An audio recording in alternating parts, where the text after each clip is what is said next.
Om Namo Bhagavate Vasudevaya. Srimad Bhagavatam, Skanda 1, Bab 2, Sloka 12, lanjutan ketuhanan dan pelayanan suci kepadanya. Tajradadhana munayo Gyana Vairagya Yuktaya Pasantyatmani Catmanang Bhaktya Sruta Grihitaya.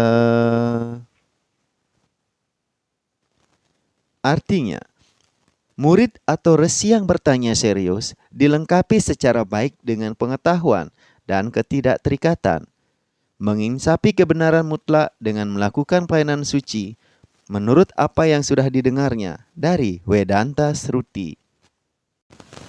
Penjelasan.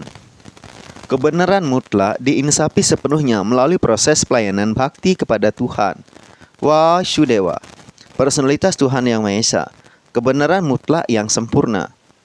Brahman itu adalah cahaya transendental badannya, dan Paramatma adalah perwujudan sebagian dirinya. Karena itu, keinsapan kebenaran mutlak sebagai Brahman atau Paramatma merupakan keinsapan yang hanya sebagian saja. Ada 4 jenis manusia: para karmi, gyani, yogi, dan bhakta, penyembah Tuhan. Para karmi adalah orang yang materialistik, sedangkan 3 golongan lainnya bersifat spiritual. Para transendentalis, rohaniawan kelas utama adalah para penyembah Tuhan yang sudah menginsapi personalitas yang paling utama. Para rohaniawan kelas 2 adalah orang-orang yang sudah mencapai keinsapan sebagian terhadap bagian yang berkuasa penuh dari personalitas yang mutlak. Para rohaniawan kelas 3 adalah orang-orang yang baru menginsapi pusat spiritual personalitas yang mutlak. Sebagaimana dinyatakan dalam Bhagavad Gita dan sastra Weda lainnya, personalitas yang paling utama diinsapi melalui pelayanan bhakti yang ditopang pengetahuan dan pelepasan ikatan hubungan duniawi. Kita telah membicarakan soal bahwa pelayanan bhakti itu diikuti oleh pengetahuan dan pelepasan ikatan pergaulan material atau duniawi. Seperti halnya keinsapan Brahman dan Paramatma merupakan keinsapan-keinsapan yang kurang sempurna terhadap kebenaran mutlak. Demikian pula cara-cara untuk menginsapi Brahman dan Paramatma, yaitu para gyana dan yoga, juga merupakan cara-cara yang kurang sempurna dalam upaya menginsapi kebenaran mutlak. Pelayanan bhakti, pelayanan berdasarkan pengetahuan penuh sebagai hal terdepan dan digabungkan dengan menerima Vedanta Sruti melalui cara mendengar, adalah satu-satunya metode sempurna yang memungkinkan murid serius menginsapi kebenaran mutlak. Karena itu, pelayanan bhakti bukan dimaksudkan bagi golongan rohaniawan yang kurang cerdas. Ada 3 golongan pemuja Tuhan, yaitu pemuja kelas utama, kelas kedua, dan yang kelas ketiga. Para pemuja kelas 3 atau pemula yang belum memiliki pengetahuan dan belum bebas ikatan pergaulan duniawi, hanya tertarik oleh proses pendahuluan, yaitu pemujaan kepada arca di kuil. Disebut sebagai pemuja Tuhan yang masih materialistik atau duniawi. Pemujaan Tuhan masih duniawi lebih terikat pada keuntungan duniawi ketimbang keuntungan spiritual. Karena itu, seseorang harus membuat kemajuan yang pasti dari kedudukan pelayan baktinya yang kelas kedua. Pemuja Tuhan adalah kedudukan kelas kedua. Dapat melihat 4 prinsip dalam garis pelayanan bakti, yaitu personalitas Tuhan Yang Maha Esa. Orang harus mengangkat dirinya sekurang-kurangnya sampai pada platform pecinta Tuhan kelas kedua, dan dengan demikian memenuhi syarat untuk mengetahui kebenaran mutlak. Karena itu, pencinta atau penyembah Tuhan kelas ketiga harus menerima pelajaran pelayanan bakti dari sumber-sumber Bhagavatam yang absah. Bhagavata yang utama ialah sosok penyembah Tuhan yang mantap, sedangkan Bhagavata lainnya ialah firman Tuhan Yang Maha Esa.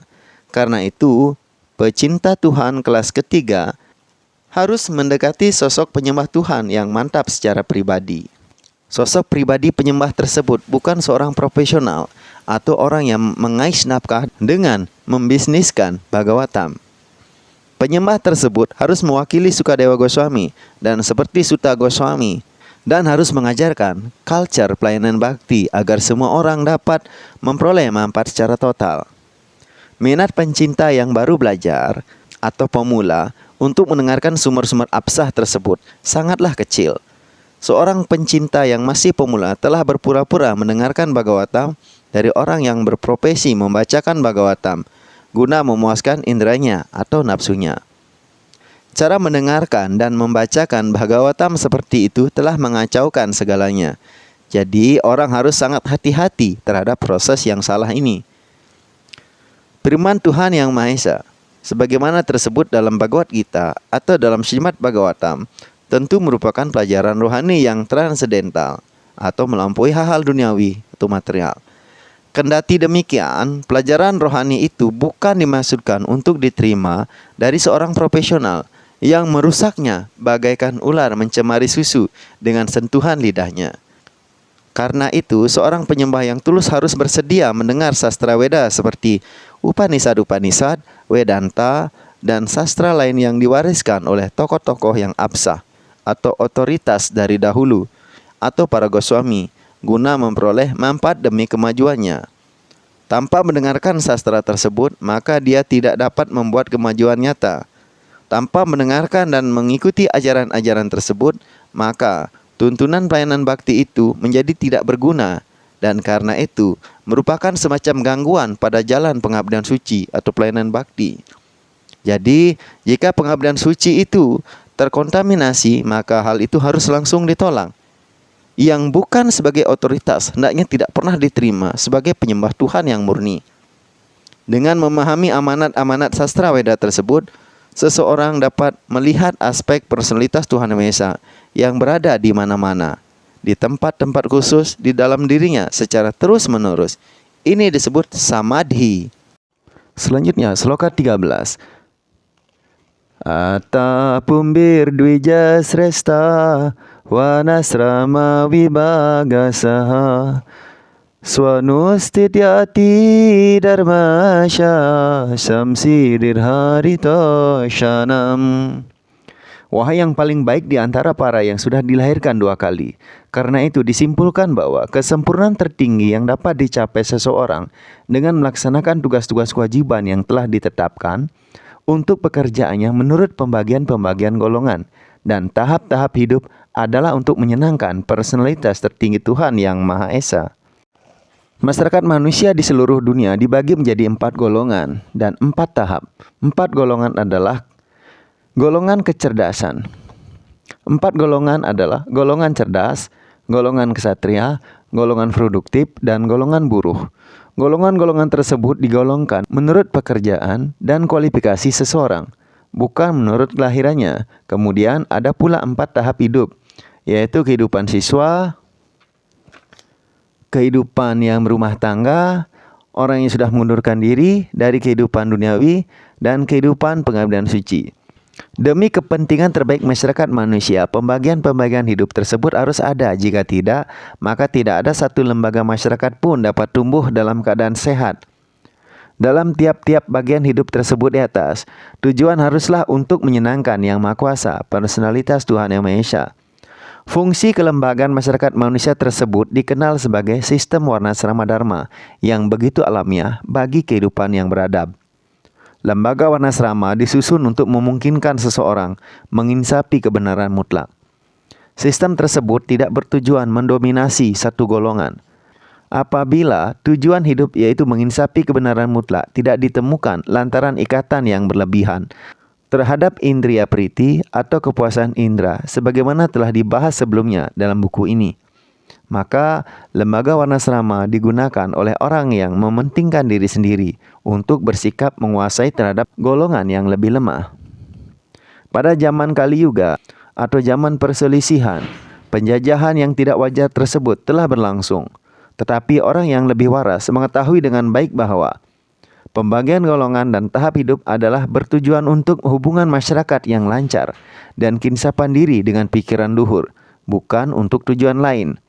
Di sini Bhagavatam menyatakan bahwa tujuan hidup tertinggi atau kesempurnaan lembaga Warnasrama Dharma ialah bergabung dan bekerja sama untuk menyenangkan Tuhan Yang Maha Esa. Ini juga ditegaskan dalam Bhagavad Gita, bab 4, sloka 13. Selanjutnya, sloka 14. Tasmat ekena manasa Bhagavan satvatang patihi Srotavya kirtitavyascha Dyeya pujascha nityada. Karena itu, dengan perhatian pada satu tujuan saja, orang harus secara terus-menerus mendengarkan, memuji, mengingat, dan menyembah personalitas tertinggi Tuhan Yang Maha Esa, pelindung para penyembah. Penjelasan. Jika keinsapan atau kebenaran mutlak adalah tujuan hidup tertinggi, maka itu harus dilaksanakan dengan segala upaya. 4 proses, yakni memuji, mendengar, mengingat, dan menyembah, merupakan kewajiban umum dalam tiap-tiap golongan dan tahap hidup tersebut di atas. Tanpa prinsip-prinsip tersebut yang ada dalam ayat ini, tak seorang pun bisa hidup. Kegiatan makhluk hidup menyangkut kesibukan yang termasuk dalam 4 prinsip hidup tersebut. Khususnya dalam masyarakat modern, segala kegiatan kurang lebih tergantung pada mendengar dan memuji. Siapapun dari status manapun dalam masyarakat akan segera menjadi tokoh terkenal dalam masyarakat manusia jika ia hanya dipuji secara proporsional atau disanjung pada salah satu surat kabar harian. Kadang elit-elit politik dari salah satu partai juga diwartakan oleh propaganda surat kabar. Dan dengan metode pemujian tersebut, orang yang tidak berarti menjadi orang penting dalam kurun waktu singkat. Namun, propaganda melalui sanjungan palsu terhadap orang yang tak berkualifikasi tidak dapat membawa manfaat apapun, baik untuk orang itu sendiri maupun untuk masyarakat. Barangkali ada beberapa reaksi sementara dari propaganda tersebut, namun tidak ada efek kekalnya. Karena itu, kegiatan tersebut hanyalah membuang-buang waktu saja. Tujuan pemujian yang sebenarnya ialah memuji personalitas Tuhan Yang Maha Esa yang telah menciptakan segala sesuatu yang terwujud di hadapan kita.